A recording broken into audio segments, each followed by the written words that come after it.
Yes, bana, ni tetesi nzito za usajili wa Yanga. Wachezaji wengi wa kigeni wanaweza kuondoka, majina makubwa Afrika yatajwa. Nini kinaendelea kunako kwenye kikosi cha Yanga Africans? Jiunge nami uweze kupata mambo motomoto, na taarifa ni kwamba klabu ya Yanga inaendelea kuwa gumzo kubwa miongoni mwa mashabiki wa soka baada ya taarifa mbalimbali kuibuka zikidai kuwa mabingwa hao wa Tanzania wanajiandaa kufanya mabadiliko makubwa kwenye kikosi chao kuelekea msimu ujao. Elewa neno msimu ujao. Na kwa mjibu wa taarifa zinazozunguka kwenye mitandao ya kijamii, Yanga inatajwa kuwa na mpango wa kuwa na dirisha lenye usajili na shughuli nyingi kuliko bwana ilivyowahi kutokea katika misimu ya hivi karibuni, na inaelezwa kuwa baadhi ya wachezaji wa kigeni wanaweza kuachwa ili kutoa nafasi kwenye sura mpya zitakazosogeza ushindani ndani ya kikosi. Wakina nani hao na ni wapi? Uendelea kustay na mimi na utasikia. Na taarifa hizo zinadai kuwa kuna baadhi ya nyota wanaonekana kuwa salama zaidi ndani ya kikosi kwa sasa, huku wengine wakitajwa kuwa kwenye nafasi ya kusubiri maamuzi ya mwisho kutoka kwa benchi la ufundi la Young Africans na viongozi kwa ujumla wa klabu.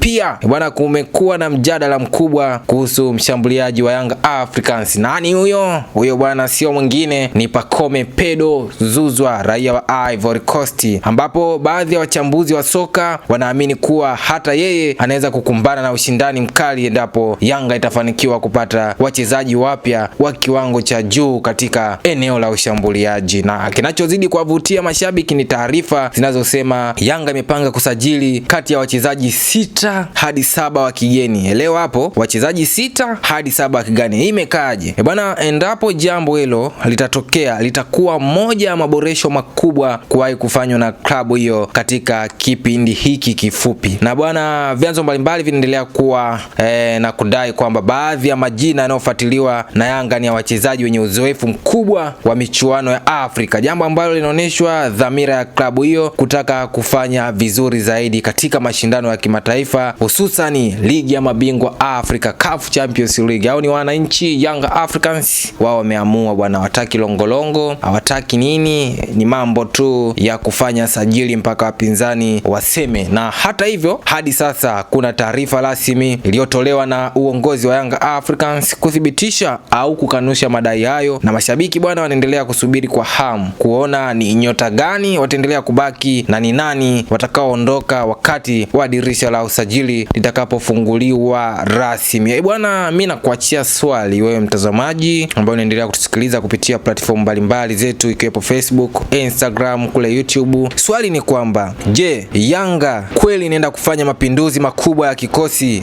Au hizi ni tetesi zinazoongeza pressure kabla ya dirisha la usajili? Maoni yako ni yapi kuhusu mabadiliko yanayotajwa ndani ya kikosi cha wananchi? Langu jina mimi naitwa Michael. Wengi wanapenda kuniita mtaalamu wa pasi za mwisho, lakini wengine wanapenda kuniita profesa wa breaking news. Ukiacha hapo maoni yako itakuwa ni njema na itapendeza kweli kweli, tena kwa uzuri zaidi. Nikusii tu endelea kusubscribe Mponela Update, tukutane wakati mwingine.